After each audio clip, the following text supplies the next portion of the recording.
What do you do when the man meant to fight organized crime is accused of leaking police secrets to a crime boss and then gets caught trying to walk out with state computers? This is not a movie. This is KwaZulu-Natal. And it gets worse. Welcome to Political Pulse. Today, we unpack a story that cuts right to the heart of South Africa's biggest problem: accountability. A Hawks boss, missing drugs, alleged links to Cat Matlala, a police minister under fire, and a president accused of protecting cadres instead of protecting citizens. For weeks now, the Madlanga Commission has been pulling back the curtain on how deep the rot may go inside our law enforcement agencies.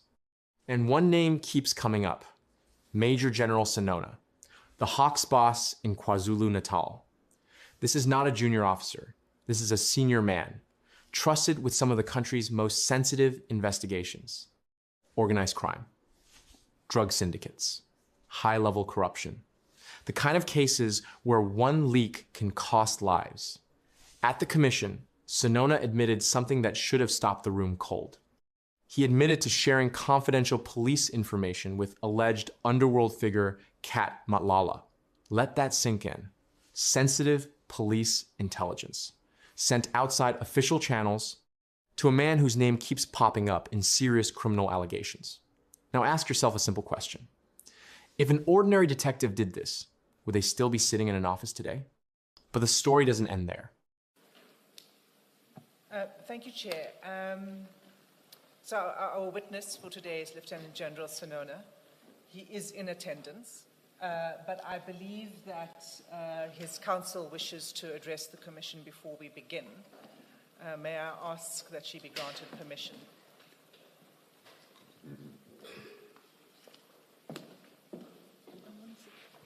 I'd like to, please. Yes.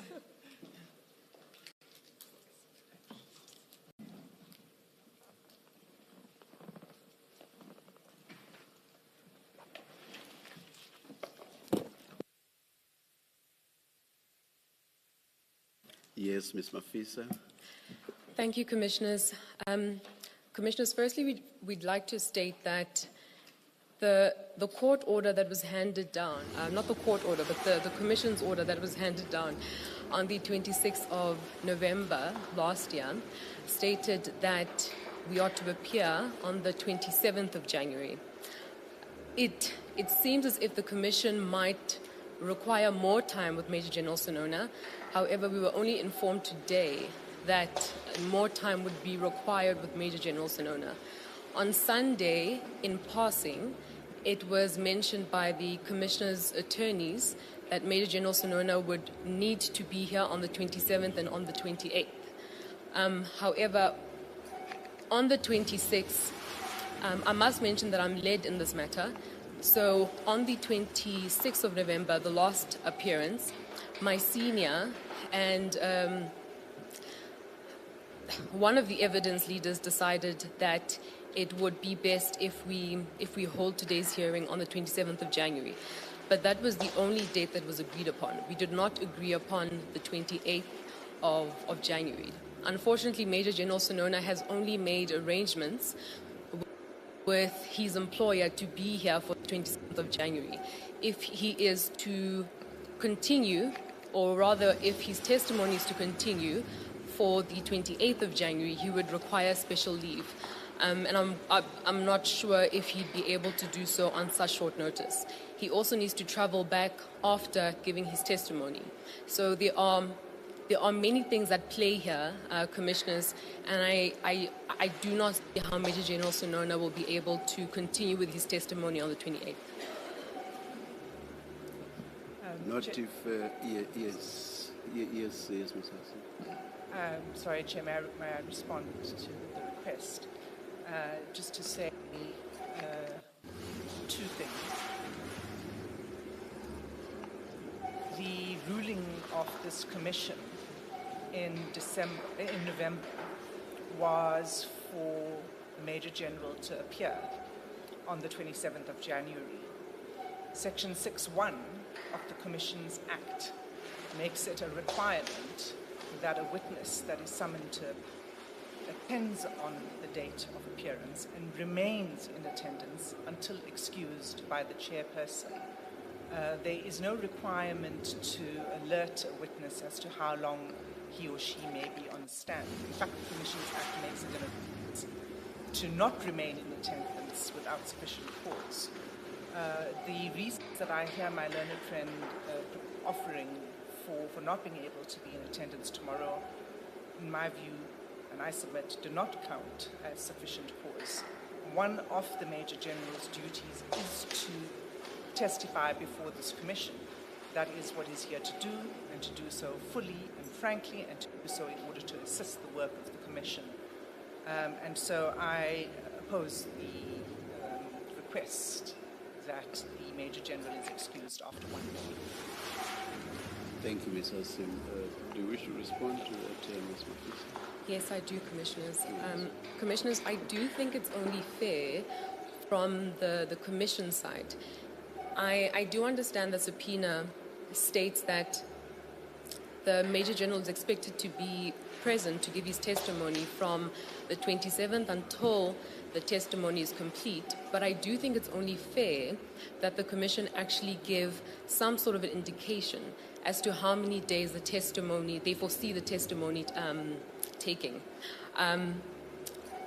Major General Sonona was present on the 26th of November. He is present today, so he has met the subpoena. He satisfied the subpoena. His presence is here. I do not see the risk or the danger to merely cut his testimony into two parts.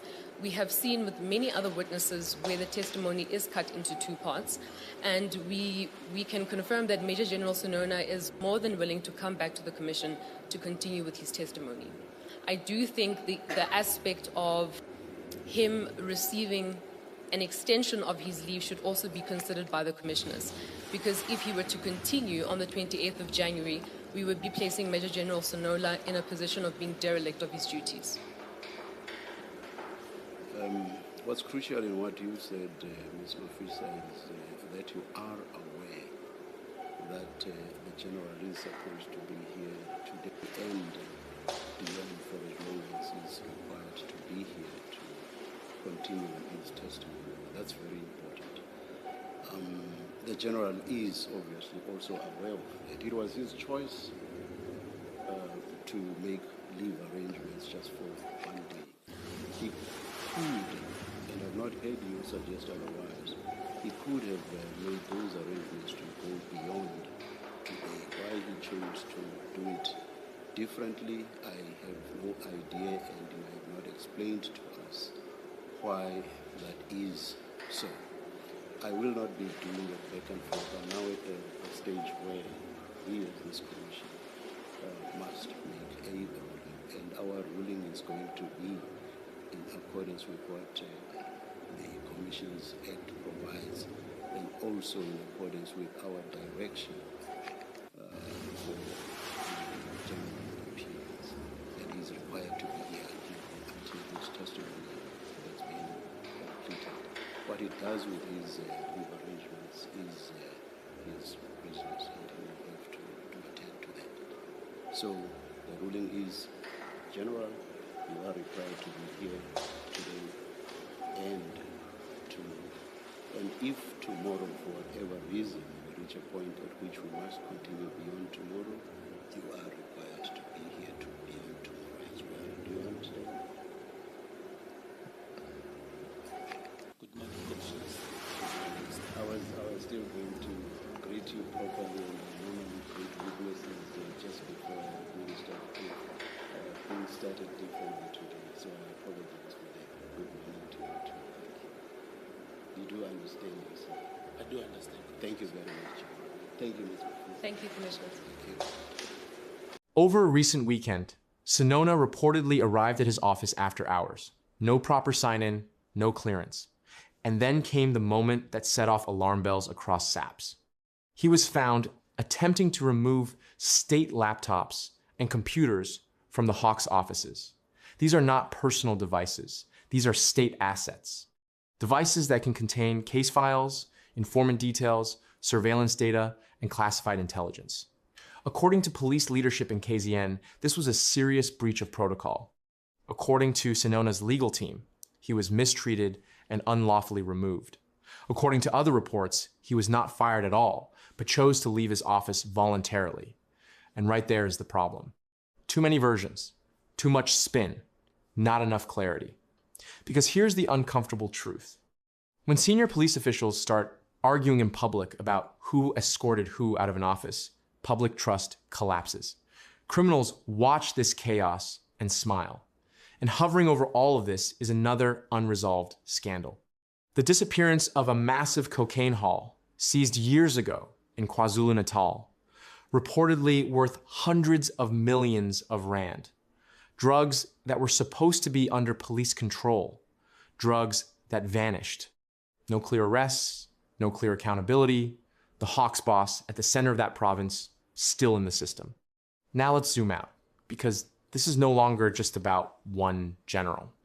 This story lands squarely on the desk of Police Minister Senzo Mchunu. He has been accused by critics and civil society of interfering in investigations, of failing to act decisively, and of protecting allies instead of enforcing consequences. Mchunu denies wrongdoing. The presidency says due process must be followed. President Cyril Ramaphosa insists he cannot act prematurely, but South Africans are tired of that script.